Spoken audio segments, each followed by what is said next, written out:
Germany will not allocate additional funds to Ukraine. The current budget planning of the German federal government does not envisage the allocation of new funds to support Ukraine.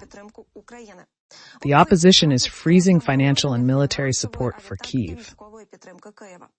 The reason for this is the austerity measures taken by the Chancellery.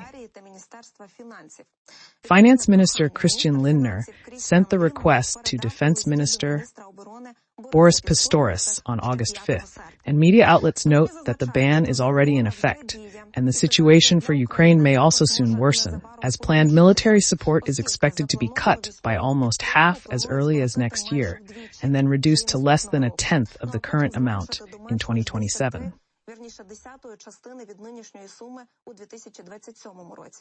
The German Ministry of Finance has a different perspective. Linder's letter of August 5th, which is available to the German media, shows that he does not expect a sudden reduction in funds for Ukraine. However, the money will now come not from the federal budget, but from the frozen assets of the Russian central bank. Ukraine's allies confiscated about $300 billion after a large-scale attack by the Russian Federation. The G7 countries decided to use these proceeds to finance a loan for Kyiv. Lindner now expects Ukraine to use the money to cover a significant portion of its military needs. Of course, if this happened, we would not need German money at some point. The decision of the G7 countries is far from being implemented and is legally controversial. There are still international negotiations going on, and no one knows how many months will pass before the money finally arrives. As for the aid from Germany, according to several sources, the ban on additional funding for military aid to Ukraine has already led to a real controversy in the federal government.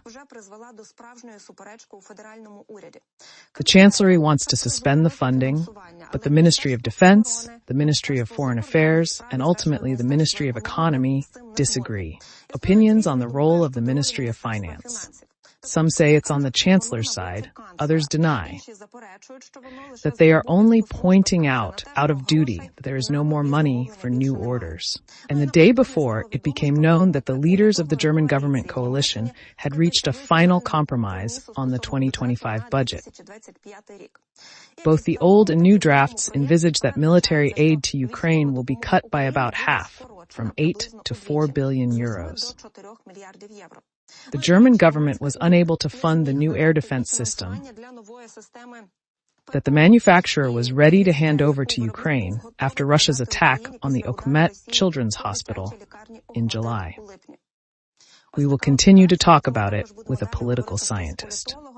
And now I recall that what is also being reported today by both the world and Ukrainian media is that Ukraine's offensive in the Kurort region has thwarted secret efforts to negotiate a partial ceasefire with Russia. According to foreign media, the audience writes about this.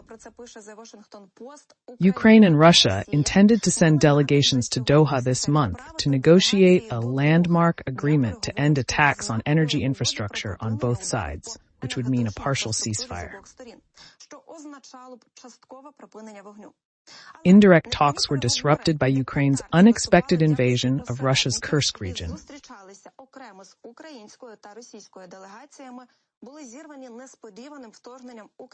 It is worth noting here that Russia has been striking Ukraine's power grid with a volley of cruise missiles and drone strikes, of course causing irreparable damage to power plants.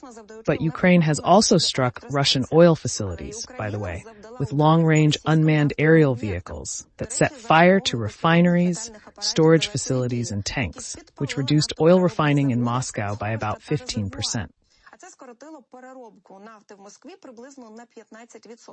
And in turn, it raised gas prices around the world. So according to officials, some participants in these talks hoped that they could lead to a more comprehensive agreement to end the war. A diplomat who participated in the talks said that Russian officials postponed the meeting with Qatari officials precisely after Ukraine invaded Western Russia. The diplomat assured that Russia had not canceled the talks.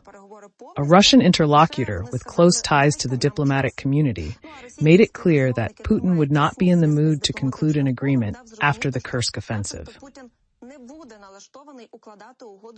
We also know that the Office of the President of Ukraine, in response to a request from the Washington Post, said that the Doha summit was postponed due to the situation in the Middle East, but that it will be held in a video conference format on August 22nd, after which Kyiv will consult with its partners on the implementation of everything that will be discussed.